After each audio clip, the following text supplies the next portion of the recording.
नमस्ते साथीहरु, यहाँहरुलाई विराट एसो च्यानलमा हार्दिक स्वागत छ। आज म यो भिडियोमा फोटोशपबाट कालो भएका फोटोहरुलाई अथवा मधुरो भएका फोटोहरुलाई लाइट कम भएका कालो अनुहार भएको फोटोलाई कसरी गोरो अथवा उज्यालो बनाउने भन्ने बारे सिकाउन गइरहेको छु। त्यसको लागि तपाईहरुले फोटोशपबाट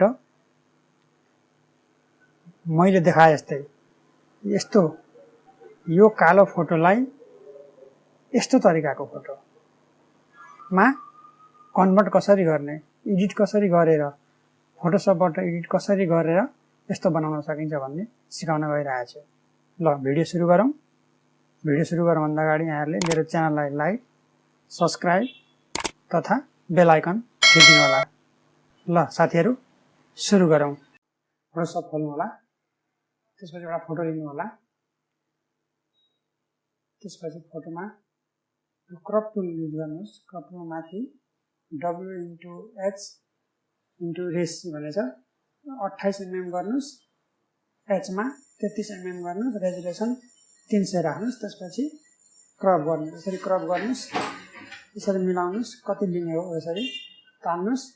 माउसलाई थिचेर कति देखाउने हो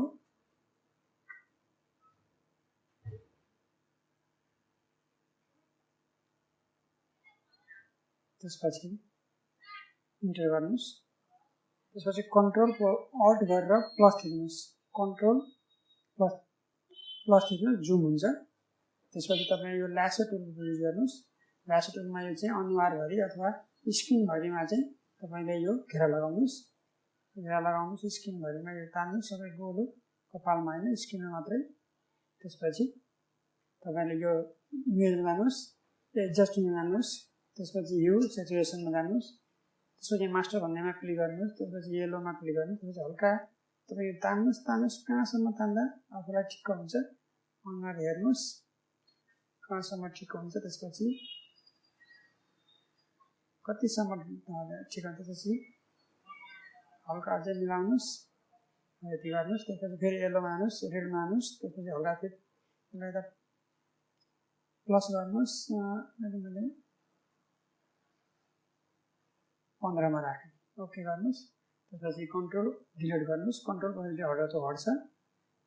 त्यसपछि हल्का कन्ट्रोल एम गर्नुस्। त्यसपछि यो लाइट एडजस्टमेन्ट गर्नुस्। त्यसपछि कन्ट्रोल एल गर्नुस्। त्यसपछि हल्का 11 मा राख्नुस्। यता राख्नुस् 234 मा ओके गर्नुस्। त्यसपछि यो ब्रश टुल युज गर्नुस्। ब्रश टुल युज गर्नुस्। ब्रश टुल युज गर्नुस्। त्यसपछि तपाईले माथि ओपासिटी 26 राख्नु होला। फ्लोमा चाहिँ 30% राख्नुस्। त्यसपछि हल्कालाई यो ब्रशलाई घुमाउनु होला। जहाँ कालो छ त्यो घुमाउनुस्। कालो भयो ठाउँ घुमाउँदै जानुस्। सेतो हुँदै जान्छ। सेतो हुँदै जान्छ। यो घाँटी पनि धेरै कालो छ। यो घाँटीलाई पनि सेतो बनाउनुस्। हल्का गर्नुस् ड्र गर्नुस्। तपाईले यो ब्रश टुल युज गर्नुपर्छ। ब्रश टुल युज गरेपछि अल्ट थिचेर तपाईले एकचोटी अल्ट थिच्नु भने सेतो भएमा अल्ट माउस राखेर अल्ट थिच्नुस्। त्यसपछि यो सेतो तपाईतिर कालो भए ठाउँ घुमाउँदै जानुस्। जहाँ कालो छ त्यहाँ घुमाउँदै जानुस्। घुमाउँदै जानुस्।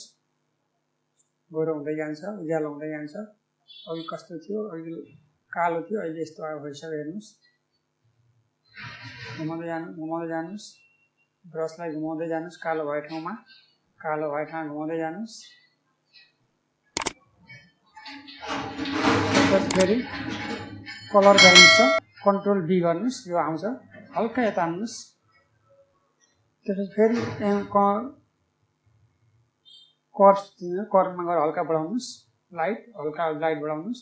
त्यसपछि हल्का ब्लर गर्नुस्। तपाई हल्का ब्लर चाहिँ 92 मा राख्नुस्। माथि यहाँ माथि स्ट्रङ भनेछ। हल्का ब्लर गर्नुस्। त्यसपछि फिल्टरमा जानुस्। ब्लर गर्नुस्। सरफेस ब्लर गर्नुस्। त्यसपछि रेडियस 2 गर्नुस्। थ्रेशोल्ड चाहिँ 4 गर्नु होला। ओके।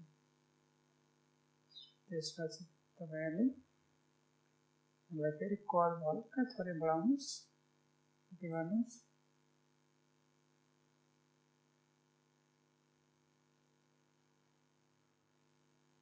फेरि कलर ब्यालेन्स कन्ट्रोल बी गर्नुहोस्, हल्का यो ब्लूलाई हल्कै बढाउनुहोस्, हल्का गहुँ गोरो जस्तो देखियो। अब यसलाई तपाईँहरूले चाहिँ ब्याकग्राउन्ड चेन्ज गर्नुहोस्। ब्याकग्राउन्ड चेन्ज गर्नलाई यो तपाईँहरूले यो युज गर्नु होला। त्यसपछि यो आफै हो तपाईँको सेलेक्ट हुन्छ, यो अनुहार मान्छे मात्र सेलेक्ट हुन्छ। एकछिन वेट गर्नुहोस्, हुँदैछ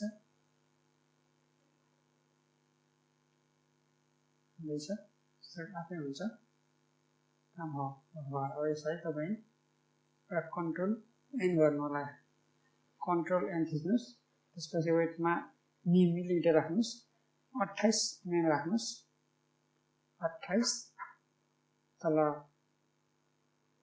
हाइटमा चाहिँ 33 गर्नु होला, 33।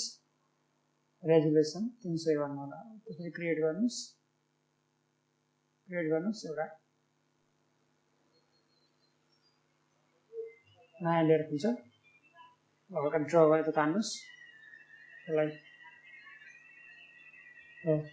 फोटो भएकोलाई चाहिँ कन्ट्रोल भी थिच्नु होला, फोटोमा क्लिक गरेर त्यसपछि यो माउसले तानेर यहाँ ड्र गर्नुहोस्, नयाँमा ड्र गर्नुहोस्। त्यसपछि यो व्हाइट ब्याकग्राउन्डमा आउँछ। तपाईँ पनि व्हाइट थियो, अघिको चाहिँ मधुरो थियो, अहिले चाहिँ पुरा सेतो व्हाइट ब्याकग्राउन्ड भएको छ।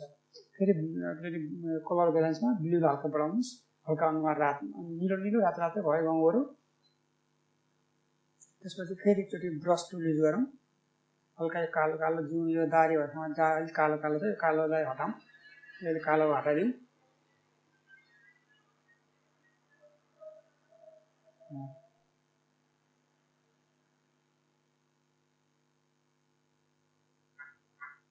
कालो हटाउँ, फेरि गरौँ, ब्रस टुल युज गरौँ।